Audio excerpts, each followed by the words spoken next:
Today we're talking about ND filters for the Insta360 Go3S.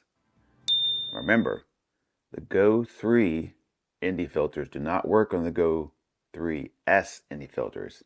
It's a different filter thread, so be warned. Let's talk about ND filters and action cameras. ND filters and action cameras don't always play nice with each other because action cameras need a high shutter speed in order to use their technology to adjust the stabilization to make sure it's nice and smooth. When you reduce that shutter speed, it has less information to play with, less basically photos to move around and play with, so you'll have more jitters in your shot. So you can't stick the 256 on here and run around like it's a GoPro or anything else and expect good stabilization. It's not going to be that good. When would you use ND filters on an action camera? Well, stable shots like this, something on a tripod, something where you move pretty slowly, headshots, that kind of thing, where you want to reduce that ISO, slow down the shutter speed to a normal rate to double your frame rate and get that better movement with your hands and everything else going on. So I will be using the CPL a lot on this one versus the NDs mainly because I do still treat this like an action camera and I have it and I want to get the most I can out of that stabilization. So I'm gonna be very picky when I use these. Now, if I'm doing a time lapse, something like that, I want to grab and really slow down that shutter speed and make it look dreamy, then absolutely use the 256. Slow down the shutter speed on your action camera and then have fun with it. I would never recommend someone buying expensive ND filters for an action camera.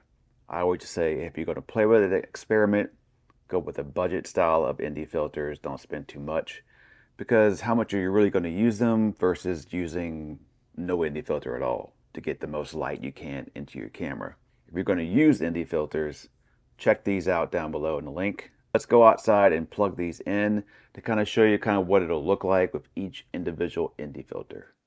All right. CPL, I'm going to go ahead and spin the wheel.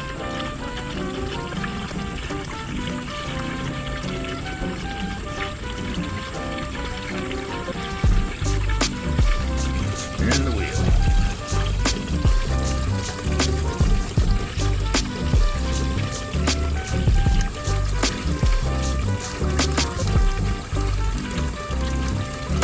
See it right there and there. I see something moving.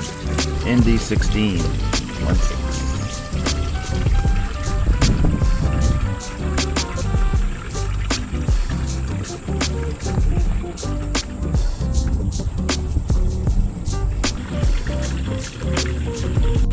All right, ND256. Big one.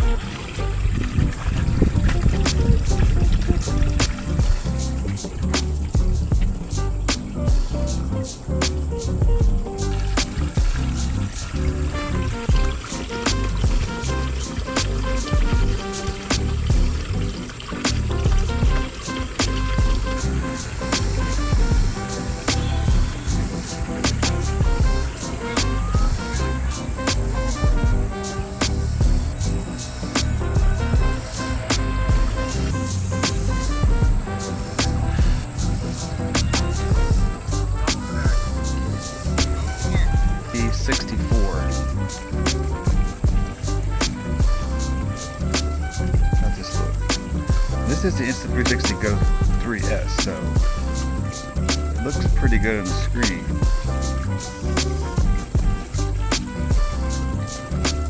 I'm busting my butt in the yard.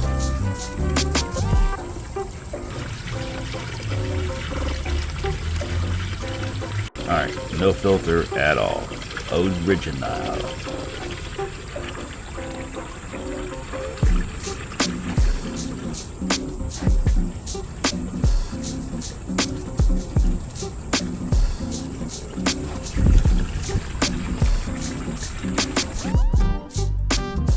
Alright, so this is CPL auto, allowing the camera to do what it needs to do on standard medium sharp. Action. So I'm going to go ahead and adjust and see if you notice any changes. This works more for the water.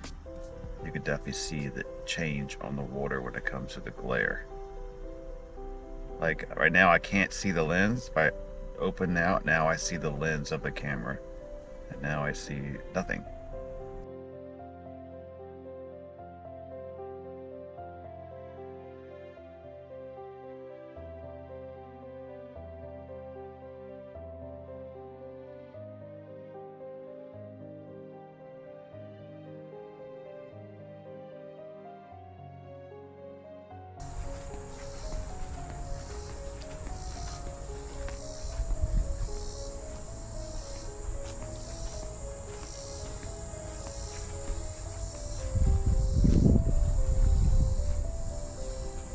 So this is manual settings. Only thing I changed was the shutter speed. So now the shutter speed is 1/150th to match the 4K 24. So yeah. So we'll see how this does with the bounciness. Still Indy64. It's on standard.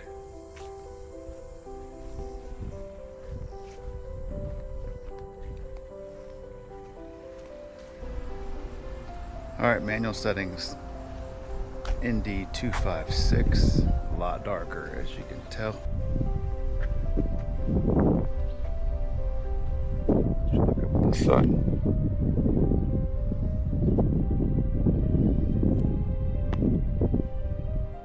So manual settings, again, 1/50th over second, ISO 100.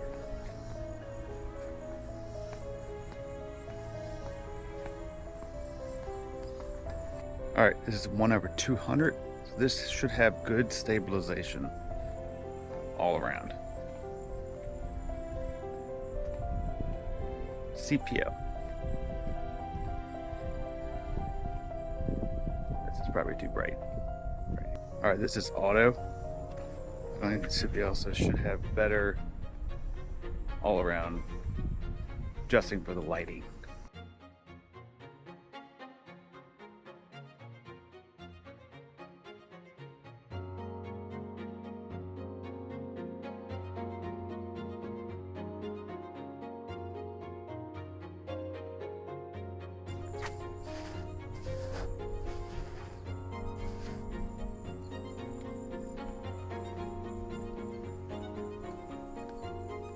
All right, Indy16 on auto.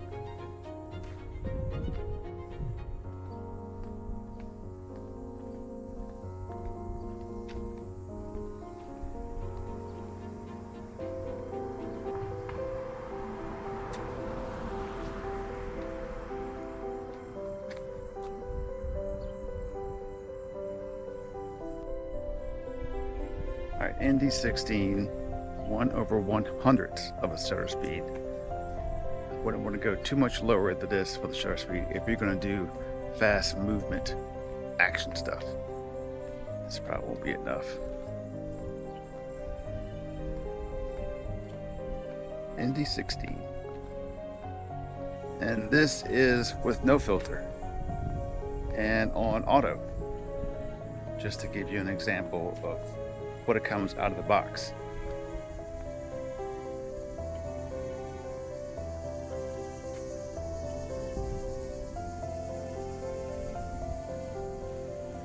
So I'm curious about skin tones and how the clouds look, all that kind of stuff.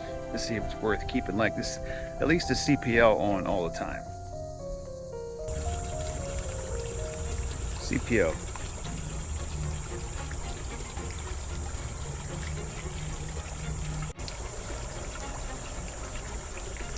Indy16.